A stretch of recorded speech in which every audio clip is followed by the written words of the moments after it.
महाराष्ट्र से बड़ी खबर आपको बता दें। दरअसल महाराष्ट्र का सियासी संग्राम अब सुप्रीम कोर्ट पहुंच गया है।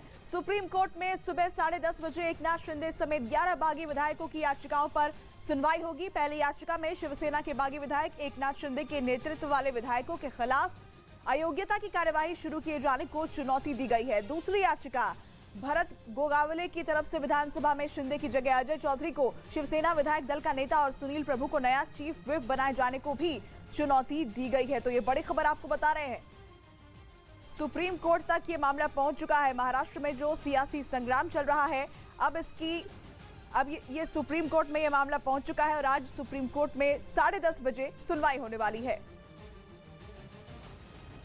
सुप्रीम कोर्ट में डिप्टी स्पीकर की तरफ से एडवोकेट रविशंकर झंडेलिया केस लड़ेंगे। न्यूज 18 संवाददाता आशीष सिंह ने रविशंकर से खास बातचीत की, देखिए रिपोर्ट।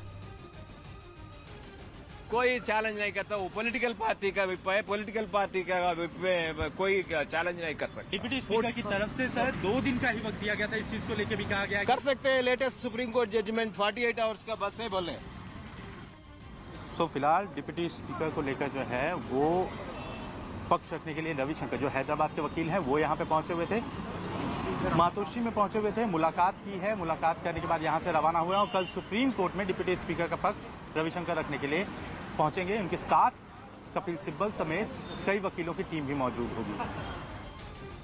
वहीं संजय राउत के वार पर एकनाथ शिंदे ने पलटवार किया है। एकनाथ शिंदे ने ट्वीट कर लिखा, हिंदू हृदय सम्राट बाला साहेब ठाकरे के हिंदुत्व के विचारों के लिए और बाला साहेब की शिवसेना को बचाने के लिए हम मर भी जाएं तो बेहतर है।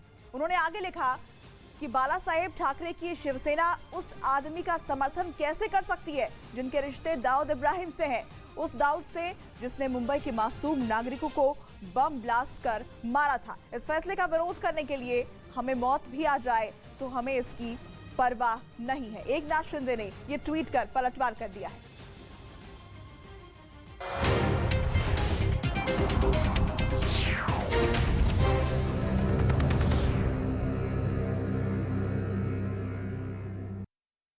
सेना ने एक वीडियो जारी किया जिसमें उसके सैनिक सड़क पर बिछी बारूदी सुरंगों को तबाह करते दिखाई दिए। यूक्रेन ने आरोप लगाया कि रूस ने यह बारूदी सुरंग उसकी सेना के टैंकों और गाड़ियों को बर्बाद करने के लिए बिछाई थी, जिन्हें उसकी फौज ने ड्रोन से हमला कर नष्ट कर दिया। यूक्रेन की तरफ से इस हमले का एक वीडियो भी जारी किया गया जिसमें सड़क पर कई बारूदी सुरंगें बिछी दिखाई दी, जिन पर यूक्रेन के सैनिकों ने ड्रोन की मदद से हमला कर दिया, जिससे जोरदार धमाका हुआ, जिसका असर यह हुआ कि सड़क उखड़ गई। यह हमला इतना ताकतवर था कि वहां काफी देर तक आग के साथ काले धुएं का गुबार उठता दिखाई दिया। यूक्रेन ने आरोप लगाया कि रूस की सेना बारूदी सुरंग बिछाकर कोई बड़ी साजिश रच रही थी जिसे उसने नाकाम कर दिया। उधर खबर है कि उत्तर कोरिया के शासक किम जोंग उन अपने देश की सीमाओं पर परमाणु हथियार तैनात करने की तैयारी में हैं। इसके लिए एक दिन पहले राजधानी प्योंगयांग में किम ने सेना के कुछ अधिकारियों के साथ बैठक की थी और बताया जा रहा है कि इस मीटिंग में उनकी तरफ से अधिकारियों को यह आदेश दिया गया कि अपने देश की सेना की ताकत को बढ़ाने के लिए वो परमाणु हथियार तैनात करने के लिए तैयार रहें। कहा जा रहा है कि किम जोंग उन ने इस बैठक में सेना के अफसरों के साथ बैठकर रणनीति बनाई। इस पर एक प्लान तैयार किया गया जिसके तहत परमाणु हथियारों की तैनाती की पूरी प्रक्रिया को अंजाम तक पहुंचाया जाएगा। माना जा रहा है कि ऐसा करके वो दूसरे देशों को खुला संदेश दे रहे हैं कि उनसे उलझना उन्हें महंगा साबित हो सकता है, क्योंकि वो अपने परमाणु हथियारों के साथ दुश्मन देश को जवाब देने के लिए तैयार हैं, जिसके लिए वो किसी भी हद तक जा सकते हैं। यानी कि परमाणु हथियारों के दम पर तबाही का तांडव मचाना किम के लिए अब बाएं हाथ का खेल दिख रहा है। इसलिए कहा जा रहा है कि उन्होंने सेना को साफ कह दिया है कि ये एक्शन में आने का वक्त है और पूरी फौज को एक साथ आकर इस प्लान को जमीनी स्तर पर उतारने की जरूरत है। कोरिया ने परमाणु हथियारों की तैनाती पर जो रणनीति बनाई है वो किम जोंग उन और सेना के उन अधिकारियों के बीच ही है जो उस बैठक में शामिल थे। लेकिन कहा जा रहा है कि इस पूरी प्लानिंग के पीछे का मकसद दक्षिण कोरिया को निशाने पर लेना है। इसलिए खबर यह है कि इन परमाणु हथियारों को सीमाओं पर इस तरह से तैनात किया जाएगा कि दक्षिण कोरिया का नामो निशान मिट जाए। लेकिन माना जा रहा है कि परमाणु हथियारों को तैनात करने की तैयारी कोई एक आध दिन का खेल नहीं है, बल्कि इसका ख्याल किम जोंग उन को अप्रैल में आ गया था, जब उन्होंने एक महाद्वीप से दूसरे महाद्वीप पर मार करने वाली एक इंटरकॉन्टिनेंटल बैलिस्टिक मिसाइल का परीक्षण करने का दावा किया था। जानकारों के मुताबिक ये किम का तबाही की दुनिया में महज पहला कदम है। किम के आगे इस तरह की कई रणनीतियां अपनाने की आशंका है। हालांकि परमाणु हथियारों को तैनात करने की इस पूरी प्रक्रिया को संभालना इतना आसान नहीं होने वाला। अगर किम जोंग उन ने परमाणु हथियारों की तैनाती कर दी तो ये दक्षिण कोरिया के लिए खतरे की बड़ी घंटी हो सकती है। हालांकि वो अमेरिका के साथ मिलकर लगातार शांति बनाए रखने की कोशिश में जुटा है। उधर लुहांस्क के सेवेरोडोनेस्क में यूक्रेन की सेना ने रूसी सैनिकों और चेचन लड़ाकों पर जोरदार पलटवार कर दिया। जेलेंस्की के सैनिक शहर को रूसी सेना के कब्जे में जाने से बचाने के लिए 3 हफ्तों से ज्यादा वक्त से वहां भीषण जंग लड़ रहे हैं और वो कोशिश कर रहे हैं कि मारियोपोल की तरह सेवेरोडोनेस्क पुतिन के पंजे में न जा सके, क्योंकि सेवेरोडोनेस्क पर रूसी सेना और चेचन लड़ाकों के कब्जे का मतलब होगा पूरे लुहांस्क पर उनका कंट्रोल, और फिर इसके बाद बारी आएगी डोनेस्क की। तो लुहांस्क और डोनेस्क में रूसी सेना के पैर पसारते ही पूरा पूर्वी यूक्रेन जेलेंस्की के हाथों से फिसल जाएगा। यही वजह है कि यूक्रेन के सैनिकों ने सेवेरोडोनेस्क को बचाने के लिए अपना पूरा जोर लगा दिया है। हालांकि रूस ने सेवेरोडोनेस्क के 80% हिस्से पर कब्जे का दावा कर दिया है, लेकिन बचे हुए 20% इलाके पर कंट्रोल करने में उसे तगड़ा प्रतिरोध झेलना पड़ रहा है, क्योंकि वहां के अजोद केमिकल फैक्ट्री में छिपे यूक्रेन के सैनिक हथियार डालने के लिए तैयार नहीं हो रहे। वो लगातार रूस के सैनिकों और चेचन लड़ाकों पर हमले बोल रहे हैं। और यूक्रेन के सैनिकों के हमले का एक वीडियो भी सामने आया, जिसमें वो टैंक से रूसी सेना के ऊपर गोले बरसाते दिखाई दिए। इस हमले के दौरान यूक्रेन का एक सैनिक लगातार टैंक को टारगेट सेट करने के लिए। महाराष्ट्र की राजनीतिक लड़ाई पर आज सुप्रीम कोर्ट में सुनवाई। शिंदे गुट ने डिप्टी स्पीकर के नोटिस को दी चुनौती। हरीश साल्वे करेंगे पैरवी। शिवसेना की तरफ से अभिषेक मनु सिंह भी दलीलें देंगे। संजय राउत की धमकी वाले बयान पर एकनाथ शिंदे ने किया पलटवार। कहा शिवसेना को बचाने के लिए जान देना सौभाग्य की बात। राउत ने दी थी बागियों को धमकी।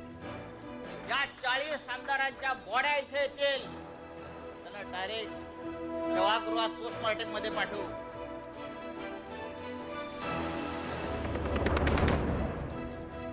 गोवंडी में होने वाली उद्धव ठाकरे की रैली से पहले आदित्य ठाकरे का एकनाथ शिंदे पर निशाना। शिंदे गुट पर मुख्यमंत्री की बीमारी का फायदा उठाने का लगाया आरोप।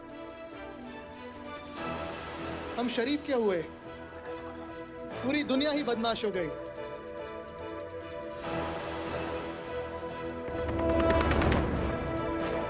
जर्मनी में भारतीय समुदाय के बीच पीएम मोदी का इमरजेंसी पर निशाना। कहा भारतीयों ने लोकतंत्र को कुचलने की कोशिश को किया नाकाम।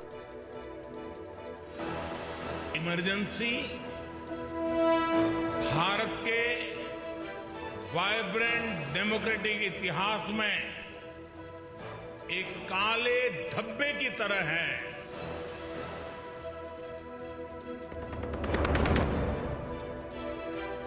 जर्मनी में G7 की बैठक के लिए पहुंचे पीएम मोदी ने गिनाई भारत की उपलब्धियां। भारतीय समुदाय के कार्यक्रम में कहा अगले 25 साल के लिए तैयार है भारत की आत्मनिर्भरता का रोड मैप।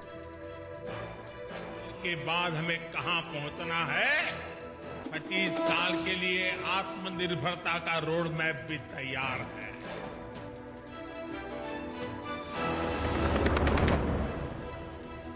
उपचुनाव में रामपुर और आजमगढ़ पर बीजेपी का कब्जा। रामपुर से घनश्याम लोधी और तो आजमगढ़ से दिनेश लाल निरहुआ जीते। सीएम योगी ने कहा उपचुनाव में जीत 2024 की तरफ इशारा।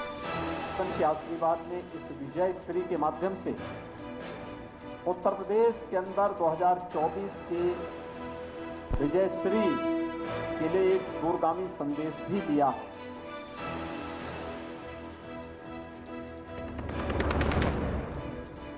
यशवंत सिन्हा राष्ट्रपति पद के लिए करेंगे नामांकन। बंगाल की सीएम ममता बनर्जी अखिलेश यादव समेत नामांकन के समय रहेंगे मौजूद। राहुल गांधी के भी शामिल होने की संभावना।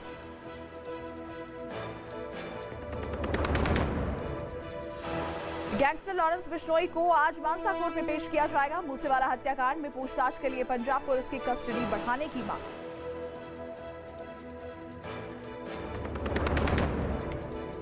पहले T20 मैच में टीम इंडिया ने आयरलैंड को 7 विकेट से हराया। दीपक हुड्डा ने नाबाद 47 रन की पारी खेली। 2 T20 सीरीज में टीम इंडिया 1-0 से आगे।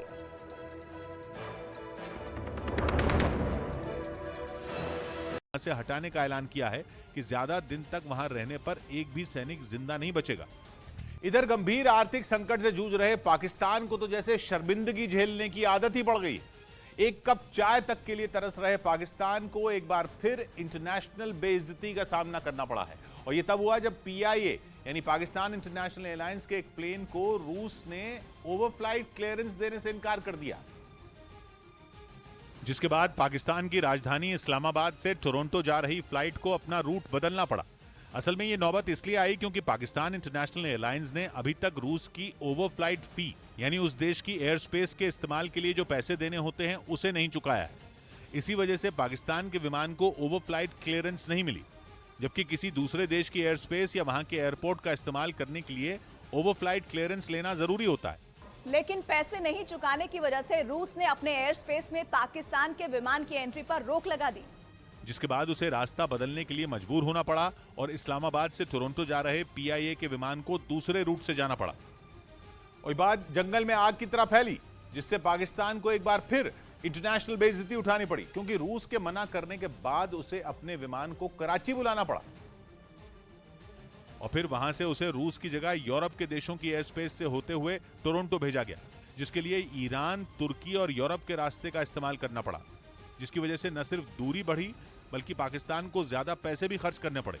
ये घटना 17 जून की बताई जा रही है और जिस वक्त ये सारा बखेड़ा हुआ उस वक्त पीआईए की उस फ्लाइट में 250 से ज्यादा पैसेंजर मौजूद थे, जो विमान के कराची लौटने के बाद काफी घबरा गए थे। हालांकि इसके पीछे पाकिस्तान की यह दलील है कि रूस पर लगाए गए अंतर्राष्ट्रीय प्रतिबंधों की वजह से पैसा ट्रांसफर करने में दिक्कत आ रही है और इसी वजह से उसे विमान को रूस की एयर स्पेस की जगह दूसरे रास्ते टोरंटो भेजना पड़ा। लेकिन असलियत यह है कि पाकिस्तान इस वक्त आर्थिक बदहाली के सबसे बुरे दौर से गुजर रहा है। वहां महंगाई बेकाबू हो गई है, रोजमर्रा में इस्तेमाल होने वाली चीजों की कीमतें आसमान पर पहुंच गई हैं। लोगों को बुनियादी चीजें, दूध और सब्जियों के लिए भी जरूरत से ज्यादा दाम देने पड़ रहे हैं। पाकिस्तान में महंगाई का अंदाजा इसी बात से लगाया जा सकता है कि वहां 1 लीटर पेट्रोल की कीमत वहां की करेंसी में 234 रुपए पर पहुंच गई है और 1 लीटर डीजल की कीमत 263 पाकिस्तानी रुपए को पार कर गई है। मतलब यह कि आर्थिक संकट से जूझते पाकिस्तान में महंगाई की वजह से हाहाकार मचा है और इसी वजह से वहां के लोग बद से बदतर जिंदगी जीने को मजबूर हैं। हालांकि पाकिस्तान की सरकार आर्थिक संकट से निपटने के लिए रोजाना अलग अलग फैसले ले रही है, लेकिन पाकिस्तान की आर्थिक हालत इतनी खराब हो चुकी है कि महंगाई पर लगाम लगाने के लिए सरकार को कुछ भी नहीं सूझ रहा।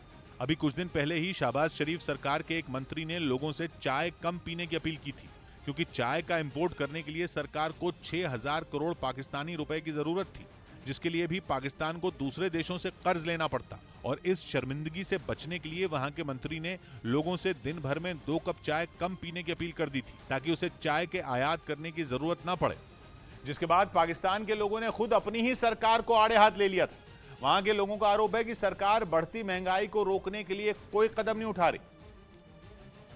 लेकिन सच्चाई यह है कि पाकिस्तान की मौजूदा हालत ऐसी हो गई है कि सरकार चाहकर भी कुछ नहीं कर सकती, क्योंकि पाकिस्तान पहले से ही लाखों करोड़ों के कर्ज तले दबा हुआ, जो उसने आईएमएफ और चीन समेत कई देशों से लिए थे। एक रिपोर्ट के मुताबिक 2013 में पाकिस्तान पर करीब 8,87,000 करोड़ रुपए का लोन था, जो अप्रैल 2021 तक बढ़कर वहां की करेंसी में 18 लाख करोड़ हो गया। इस कर्ज को चुकाने की बात तो दूर, पाकिस्तान फिर कई देशों के आगे हाथ फैलाने की तैयारी कर रहा है। उसका विदेशी मुद्रा भंडार भी खत्म होने के कगार पर है, जिसकी वजह से वो दूसरे देशों से सामान आयात नहीं कर सकता। यानी वहां की अर्थव्यवस्था पूरी तरह चौपट हो चुकी है। ऐसे में सरकार के मंत्री लोगों के हाथ पांव जोड़ने के लिए मजबूर हो गए हैं, ताकि डिमांड कम कर वो बढ़ती महंगाई पर काबू पा सकें। इधर एक तरफ जहां कनाडा, अमेरिका और ब्रिटेन जैसे देशों में महंगाई दशकों पुराने रिकॉर्ड तोड़ रही है, वहीं भारत के हालात दुनिया की इन महाशक्तियों के मुकाबले काफी बेहतर हैं। दावा यह है कि भारत की अर्थव्यवस्था का मॉडल ही कुछ ऐसा है कि दुनिया में मचे हाहाकार के बावजूद भारत पर ज्यादा असर नहीं हुआ। हालांकि भारत के पड़ोसियों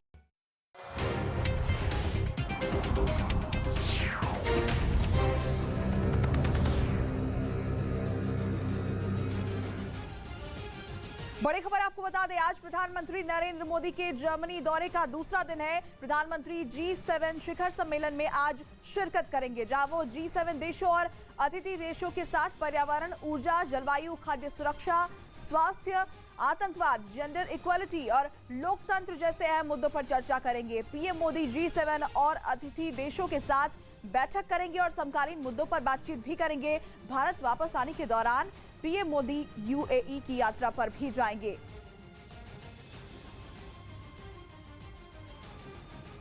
म्यूनिख में रविवार को प्रधानमंत्री नरेंद्र मोदी प्रवासी भारतीयों के कार्यक्रम में पहुंचे, जहां उनका जोरदार स्वागत किया गया। पीएम ने आपातकाल का जिक्र करते हुए अपने संबोधन की शुरुआत की। पीएम मोदी ने कहा, जो डेमोक्रेसी हमारा गौरव है, जो डेमोक्रेसी हर भारतीय के डीएनए में है, उसे 47 साल पहले आज ही के दिन आपातकाल लगाकर बंधक बनाने और कुचलने का प्रयास किया गया था। आज का दिन एक और वजह से भी जाना जाता है। आज 26 जून है। जो डेमोक्रेसी हमारा गौरव है, जो डेमोक्रेसी हर भारतीय के डीएनए में है, आज से 47 साल पहले इसी समय उस डेमोक्रेसी को बंधक बनाने, डेमोक्रेसी को कुचलने का प्रयास किया गया था। आपातकाल का कालखंड, इमरजेंसी, भारत के वाइब्रेंट डेमोक्रेटिक इतिहास में एक काले धब्बे की तरह है। भारत के हर गांव तक बिजली पहुंच चुकी है। आज भारत का लगभग हर गांव सड़क मार्ग से जुड़ चुका है। आज भारत के 99% से ज्यादा लोगों के पास क्लीन कुकिंग के लिए गैस कनेक्शन है।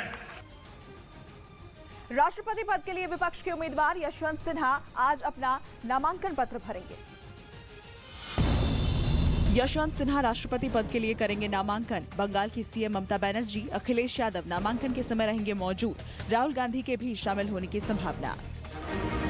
उपचुनाव में रामपुर और आजमगढ़ पर बीजेपी का कब्जा। रामपुर से घनश्याम लोधी तो आजमगढ़ से दिनेश लाल निरहुआ जीते। सीएम योगी ने कहा, उपचुनाव में जीत 2024 की तरफ इशारा। जनता जनार्दन के आशीर्वाद ने इस विजय श्री के माध्यम से उत्तर प्रदेश के अंदर 2024 के विजय श्री के लिए एक दूरगामी संदेश भी दिया है।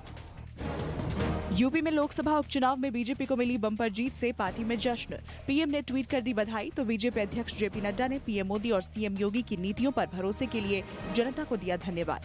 भारतीय जनता पार्टी की सरकार की गरीब कल्याण नीतियों पर जनता के विश्वास का प्रतीक है। और इस बीच बड़ी खबर मिल रही है यूक्रेन से। दरअसल वहां के कृषि मंत्री ने एक बार फिर रूस पर अनाज चोरी करने का आरोप लगाया है। यूक्रेन के मंत्री ने दावा किया कि रूस की फौज ने जंग की शुरुआत से अब तक करीब 4 लाख टन अनाज चुराया है। आरोप है कि जिन जिन इलाकों में रूसी सेना ने धावा बोला, वहां से कई टन अनाज वो अपने साथ ले गए, जिसके बाद यूक्रेन में खाने की किल्लत सिर उठाने लगी है। तो बड़ा आरोप रूसी सैनिकों पर लगाया गया है।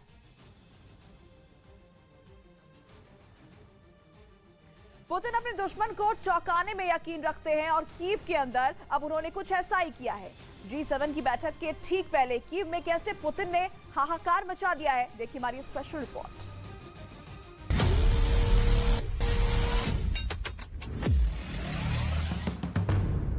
कीव में फिर हाहाकार।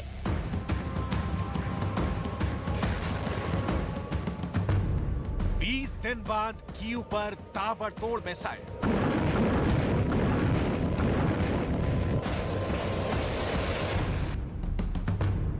जंग के 4 महीने बाद फिर शुरू हुआ मिशन कीव।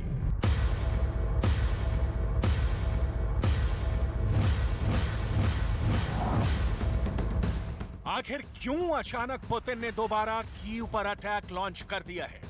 हम आपको बताएंगे कि पुतिन कीव का अधूरा ख्वाब क्यों पूरा करना चाहते हैं।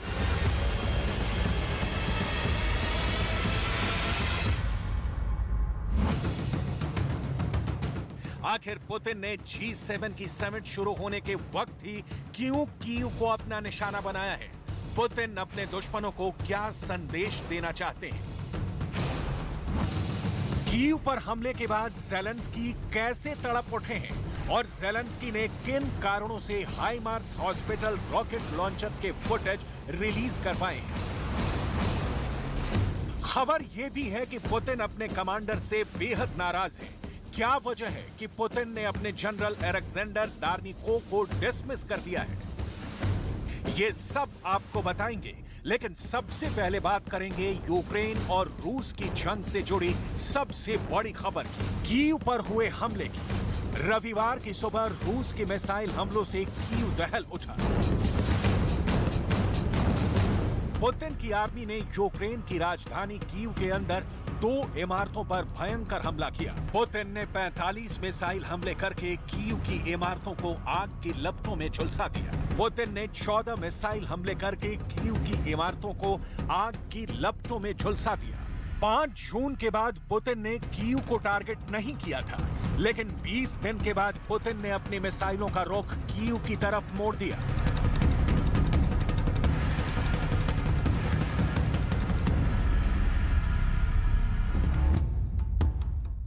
हमले के बाद यूक्रेन ने एक बार फिर कीव में राहत और बचाव का काम शुरू कर दिया है। हमले का शिकार हुए इमारतों के अंदर राहत और बचाव की टीम दौरे कर रही है। ये हमला इतना भयंकर था कि इमारत के मलबे से आसपास मौजूद कारें ढक गई। कीव के अंदर हमले के बाद मलबे में दबे हुए लोगों को निकाला गया। कीव के लोग एक बार फिर सहम गए हैं। शहर में हमले के अलर्ट वाले सायरन बजने शुरू हो गए हैं। लेकिन सबसे बड़ा सवाल यह है कि अचानक कीव को टारगेट करने के पीछे पुतिन का मिशन क्या है?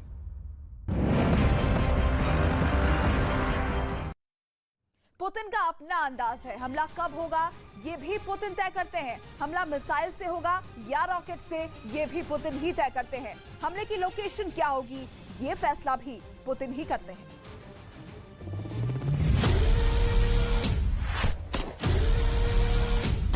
दरअसल 24 फरवरी को जब पुतिन ने यूक्रेन के खिलाफ स्पेशल ऑपरेशन की शुरुआत की थी, उस वक्त ही पुतिन का सीधा टारगेट कीव ही था। कीव के अंदर घुसने के लिए पुतिन ने अपनी टैंक आर्मी को पूरी ताकत दे दी थी, लेकिन कीव के बाहर ही यूक्रेन ने पुतिन की आर्मी को रोक दिया, क्योंकि यूक्रेन के सैनिकों ने कीव के अंदर आने वाले सैकड़ों पुल तोड़ डाले और फिर रूस को पीछे लौटने पर मजबूर कर दिया। इसके बाद पीछे लौट रही रूस की आर्मी पर भी ज़ेलेंस्की की आर्मी ने छापामार हमले किए, जिसमें रूस की आर्मी को और ज्यादा नुकसान हो गया। इस नुकसान के बाद पुतिन ने अपना फोकस कीव नहीं बल्कि डॉनबास के रीजन पर किया। लेकिन अब एक बार फिर पुतिन ने कीव पर ही एक ही दिन में 45 मिसाइल अटैक कर दिए हैं। सबसे बड़ी बात यह है कि रूस के इन हमलों के बाद ज़ेलेंस्की ने कड़ी प्रतिक्रिया दी है और कहा है कि यूक्रेन रूस की मिसाइलों के दबाव में नहीं आने वाला है। Ще не просто руйнація нашої інфраструктури, це також і дуже цинічний, прорахований тиск на емоції наших людей. Але це не нас, а ми дотиснемо. Жодні російські ракети, жодні удари не здатні зламати дух українців, і кожна їхня ракета – це аргумент у наших переговорах з партнерами.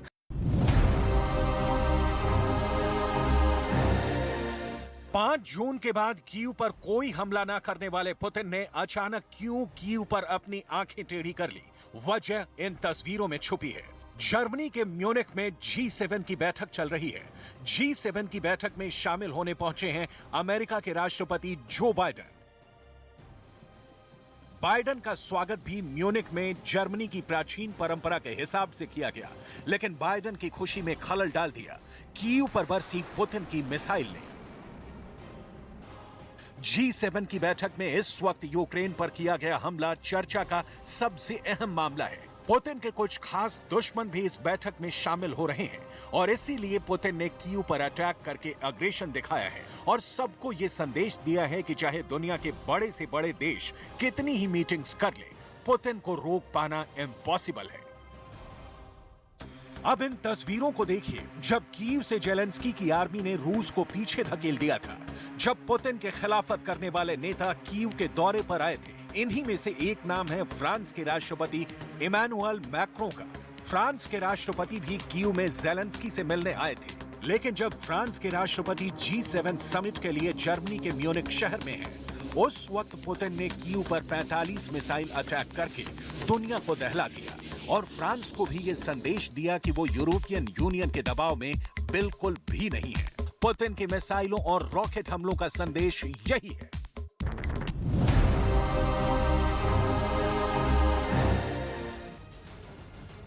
यूक्रेन में पुतिन की वॉर मशीन अभी तक थकी नहीं है। कीव पर 45 मिसाइलों के हमले ने ज़ेलेंस्की को हैरान और परेशान कर दिया है। रूस ने ऐसे समय कीव पर हमला बोला है जब ज़ेलेंस्की G7 देशों के सामने अपना पक्ष रखेंगे।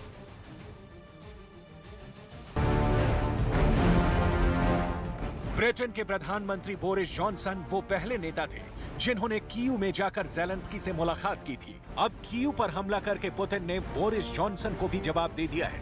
G7 में यूरोपियन यूनियन के देश भी शामिल हो रहे हैं। पुतिन ने यूरोप के हर बड़े शहर को ये जवाब दे दिया है कि उनकी वॉर मशीन अभी तक थकी नहीं है।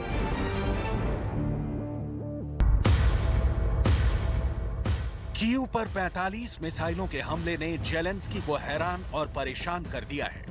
От вже в понеділок братиму участь в саміті Групи Семи. На тижні відбудеться і саміт НАТО. 45 ракет за половину доби і якраз напередодні таких зустрічей. Все зрозуміло, ще одне підтвердження саме нашої позиції. Це підтвердження, що санкційних пакетів проти Росії недостатньо. Збройної допомоги для України треба більше. І що системи протиповітряної оборони, сучасні системи, які є у наших партнерів, мають бути не на полігонах або на зберіганні, а в Україні, де вони зараз і потрібні. Потрібні більше. Більше, ніж будь-якому іншому. आगे आपको बताएंगे कि कैसे पुतिन ने अपनी पावर से यूरोप के बड़े बड़े लीडर्स को दबाव में ला दिया है। लेकिन पहले बात करेंगे उस हाइमर्स मिसाइल की जिसकी ताकत पर ज़ेलेंस्की इतरा रहे हैं। हाइमर्स अमेरिका का बनाया एक मल्टीपल रॉकेट लॉन्चर है। पहले आप इसकी ताकत देखिए, फिर आपको बताएंगे ज़ेलेंस्की ने कौन सी स्पेशल फुटेज रिलीज करवाई है।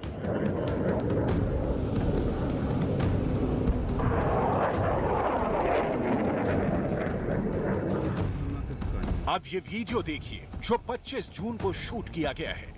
ये यूक्रेन की ही एक जगह है, लेकिन लोकेशन को गुप्त रखा गया है। वीडियो में दिखाया गया है कि रूस की आर्मी पर निशाना लगाने के लिए यूक्रेन की फौजी हाइमर्स की यूनिट में बैठे हुए हैं और इस यूनिट को एक सीक्रेट लोकेशन पर सूरज ढलने के बाद ले जाया जा रहा है। रात के ही अंधेरे में यूक्रेन की आर्मी ने इस हाइमर्स मल्टीपल रॉकेट लॉन्चर को इंस्टॉल कर दिया और फिर शुरू हुए रूस के ठिकानों पर रॉकेट हमले।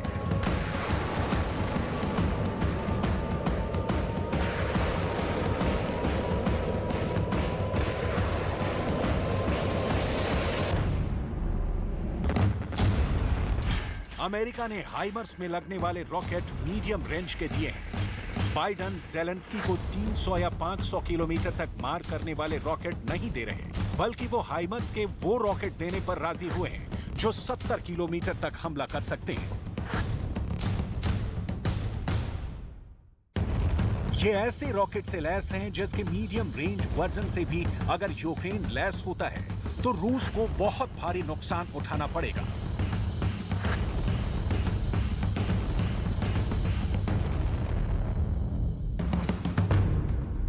पुतिन ने एक इंटरव्यू में जवाब दिया है जिसमें उनका एक एक शब्द नेटो को वार्निंग दे रहा है।